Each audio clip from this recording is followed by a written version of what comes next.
Alhamdulillah, alhamdulillahilladzi anzala as-sakinata fi qulubil mu'minina liyazdadu imanan ma'a imanihim walillahi junudus samawati wal ard wa kana Allahu 'aliman hakima. Asyhadu an la ilaha illallah wahdahu la syarika lah wa asyhadu anna Muhammadan 'abduhu wa rasuluhu la nabiyya wa la rasula ba'dah. Allahumma shalli wa sallim ala hadzal nabiyil karim habibina wa syafi'ina wa maulana Muhammadin wa ala alihi wa ashabihi wa man ittaba'a hudallah ila yaumiddin, amma ba'du. Fa ya ibadallah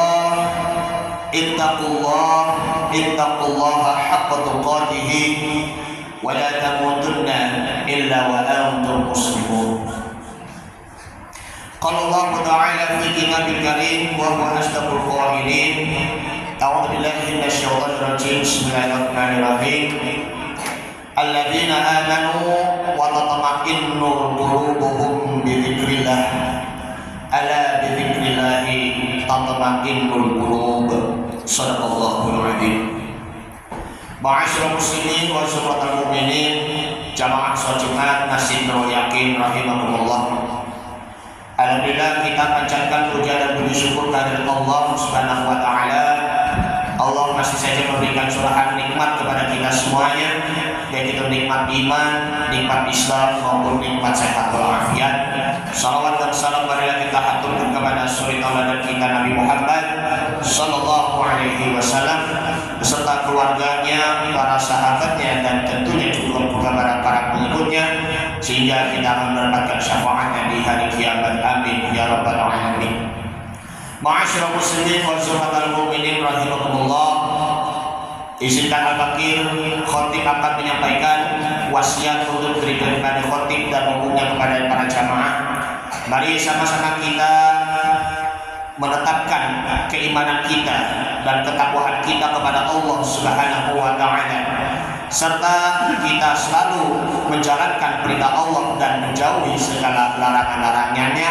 Mudah-mudahan kita semuanya wafat dalam keadaan iman dan amal soleh dan husnul khotimah. Amin ya rabbal alamin. Ma'asyiral muslimin wa syuhadatul mu'minin rahimakumullah. Al-Fakir akan menyampaikan tema yang sangat penting mengenai di zaman sekarang ini, di era digitalisasi ataupun di era globalisasi ini, yaitu adalah perlunya kita menjaga iman kita di zaman sekarang. Inilah merupakan tema yang sangat penting dan dijadikan sebagai bahan renungan kita. Di zaman sekarang ini, di era digital, di era globalisasi ini, sudah banyak melupakan, sudah banyak berpaling dari zikrullah, berzikir kepada Allah Subhanahu wa taala. Bahkan sudah lupa apa itu adalah iman, dan juga lupa siapakah itu pencipta kita, yaitu Allah Subhanahu wa taala. Karena sudah banyak terjadinya fitnah dunia, fitnah harta, fitnah jabatan, fitnah wanita, bahkan juga terjadi nodanya ambisius dalam mengejar dunia. Karena kalau yang namanya ambisius yang di situ itu dapat menodai hati kita. Masih ada juga yang ambisius untuk mengejar kehidupan duniawi saja, tetapi lupa dengan akan adanya adalah akhirat. Seiring berjalannya waktu, seiring berkembangnya teknologi, jangan jadikan teknologi itu menjadikan kita sebagai budak.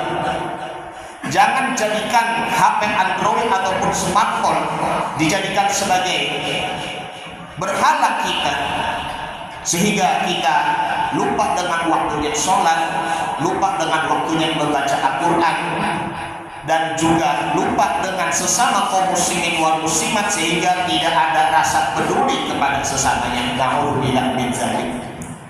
Tentunya kita harus menetapkan iman kita, menetapkan hati kita agar hati kita itu tetap terjaga dan juga tetap bersih.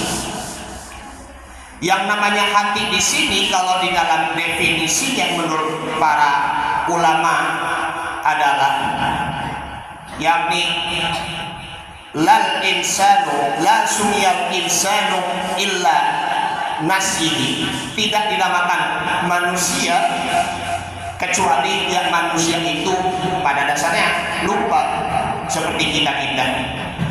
Walal qalbu illa yataqallabu, dan tidak dinamakan hati melainkan hatinya itu berulang balik.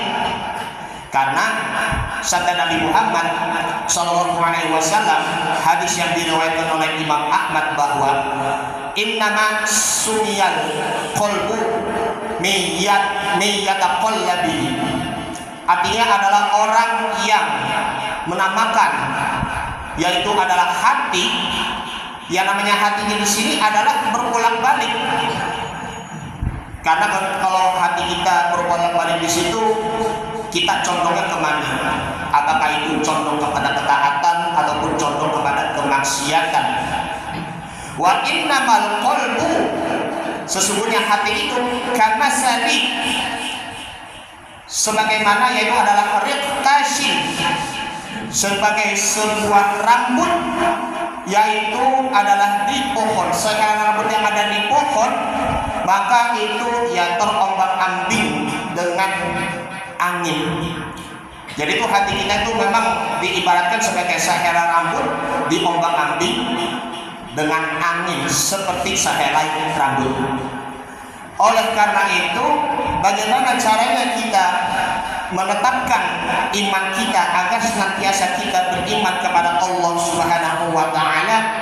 Yang pertama adalah kita memohon, kita berdoa kepada Allah Subhanahu wa taala.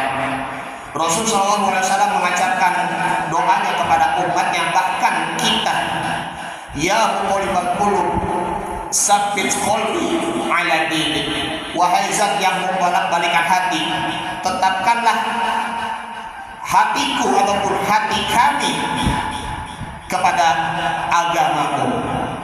Ataupun di dalam riwayat lainnya, ya musarrifal qulub sarrif qalbi ala ta'atik, wahai zat yang memalingkan hati, palingkan hati kepada ketaatanmu. Jadi kita harus menjaga hati kita agar hati kita tetap condong untuk agamanya, tetap condong kepada keimanan kita kepada Allah Subhanahu wa taala. Kemudian yang kedua adalah perlunya memantapkan iman kita kepada Allah Subhanahu wa taala. Kenapa demikian? Karena dari waktu ke waktu kadang-kadang al-imanu yazidu wa yanqus. Iman itu kadang pula bertambah, kadang pula berkurang. Misalnya di hari ini iman kita berkurang, tetapi terkadang hari esok imannya bertambah. Hari ini bertambah, besoknya berkurang, lusanya berkurang, besok-besoknya lagi bertambah. Nah ini jamaah sekalian rahimakumullah, ini perlunya untuk menambah ibadah kita dengan menambah ketaatan kita kepada Allah Subhanahu wa taala. Kemudian yang ketiga adalah jangan menganggap remeh terhadap dosa-dosa, baik itu dosa besar maupun yang dosa kecil. Sholat saja yang kita berpikir nanti saja sholatnya, masih ada waktu. Padahal ini merupakan sholat merupakan bentengnya diri kita sebagai orang Islam, benteng agama kita. Jangan merasa ya menganggap remeh itu ya sholat itu adalah dinyatakan sebagai main-main, nanti aja. Kalau dengan kata nanti saja maka khawatirnya itu dapat membuat diri kita, mohon maaf, bisa terjadi meninggalkan sholat fardu lima waktu, bahkan tidak lagi menunaikan ibadah sholat sunnah yang lainnya. Itu pun bisa juga menimbulkan dosa besar bila sudah terjadi meninggalkan sholat. Na'udzubillah min dzalik. Yang dosa-dosa kecil pun juga demikian, jangan dianggap remeh. Contoh misalnya sedekah yang kita sedekahkan, baik itu berupa uang maupun benda. Bahkan ketika melihat ada salah seorang, entah itu orang-orang miskin, du'afa yang lainnya, ataupun bisa juga, mohon maaf, anak-anak yatim piatu, itu kalau kita menganggapnya itu sepele, maka itulah risikonya kita makin hari makin kita berdosa kecil makin besar. Ibaratnya itu kalau batu-batu yang sudah dikumpul dari waktu ke waktu, dari hari ke hari, dari tahun ke tahun, maka itu lama-lama akan menjadi gunung. Jangan sampai kita tidak peduli lagi dengan orang-orang yang lebih membutuhkan. Tengoklah kepada saudara-saudara kita yang lebih membutuhkan. Sedekahkan kepada mereka agar iman kita pun juga akan tetap makin bertambah dan makin bertambah. Kemudian yang keempat adalah perlunya kita menghayati ayat-ayat Al-Quran. Karena ayat-ayat Al-Quran yang kita baca, apakah Al-Quran yang kita baca cuma hanya sebatas mulutnya saja, tetapi tidak sampai ke hati? Al-Quran yang kita baca selama ini, apakah kita bisa dapat menghayati ataupun kita bisa dapat mengamalkan dalam kehidupan sehari-hari? Coba kita lihat di dalam ayat Al-Quran, di dalam surah An-Nahl, surah 16 ayat 102. A'udzubillahi minasyaitonirrajim. Bismillahirrahmanirrahim. Qul nazzalu ruhul qudus. Katakanlah, malaikat Jibril ataupun dikata lain Ruhul Kudus menurunkan apa? Menurunkan ayat-ayat Al-Quran. Mir rabbika bil haqqi, dari Tuhanmu dengan benar, liyutsabbita, untuk menetapkan hati mereka orang-orang yang beriman, liyutsabbital ladzina amanu wa hudaw wa busyra lil muslimin. Iman merekanya sudah tetap kuat, tetap teguh, dan ini dijadikan sebagai bahan renungan kita, petunjuk dan kabar gembira bagi orang-orang yang berserah diri. Nah, ini para mufassir, menurut Imam Ibnu Jarir At-Tabari, bahwa Nabi Muhammad SAW mengatakan bahwa Al-Quran diturunkan oleh malaikat Jibril kepadaku untuk apa? Tathbitan lil mu'minin wa taqwiyatan li imanihim, untuk memperteguh imannya dan menguatkan keimanan mereka, dan wa hudaw wa busyra lil muslimin, dan petunjuk dan kabar gembira bagi orang-orang yang beriman. Mengenai hal ini, ya, kita perlunya untuk bergaul dengan ulama. Bergaul dengan ulama, karena dengan bergaul dengan ulamanya itu kita bisa menanya tentang konsultasi tentang ilmu, tentang agama, tentang akidah, tentang akhlak, agar bisa mendapatkan bimbingan bagaimana iman kita tetap berjalan dengan seluruh-seluruhnya. Karena iman itu kalau berbolak-balik sampai bercondong kepada kemaksiatan, itulah yang disebabkan karena lingkungan, entah itu bergaul dengan orang-orang yang tidak baik, entah itu bergaul dengan orang-orang yang berperilaku buruk, na'udzubillah min dzalik. Perlunya kita bergaul dengan ulama, perlunya bergaul dengan orang-orang soleh agar iman kita tetap terjaga, agar iman kita tetap kuat, dan sehingga hati kita tetap terjaga. Ma'asyiral muslimin wa zumratul mu'minin rahimahullah. Dari penjelasan-penjelasan di atas di sini adalah mari sama-sama kita tenangkan hati kita dengan berzikir kepada Allah Subhanahu wa taala agar senantiasa hati kita itu akan menjadi tenang. Sebagaimana terdapat di dalam surah Ar-Ra'd, surah yang ke-13 ayat 28, alladzina amanu wa tatma'innu qulubuhum bi dzikrillah ala bi dzikrillah tatma'innul qulub. Ketahuilah orang-orang yang beriman berzikir kepada Allah, hati mereka akan menjadi tenang. Ala bi dzikrillah tatma'innul qulub. Ketahuilah berzikir kepada Allah maka hati kita menjadi tenang. Memperbanyak berzikir kepada Allah maka hidup kita akan menjadi aman dan tentram, hati kita menjadi bersih sehingga hati kita, iman kita akan menjadi sehat walafiat. Amin ya rabbal alamin. Ini saja yang disampaikan, mudah-mudahan bermanfaat. Barakallahu wa lakum fil Qur'anil Karim wa nafa'ani wa iyyakum fihi minal ayati wa dzikril hakim wa taqabbala minni wa minkum tilawatahu innahu huwas samiul alim. Aqulu qouli hadza wa astaghfirullahal azim li wa lakum wa lisairil muslimina wal muslimat wal mu'minina wal mu'minat fastaghfiruhu innahu huwal ghafurur rahim.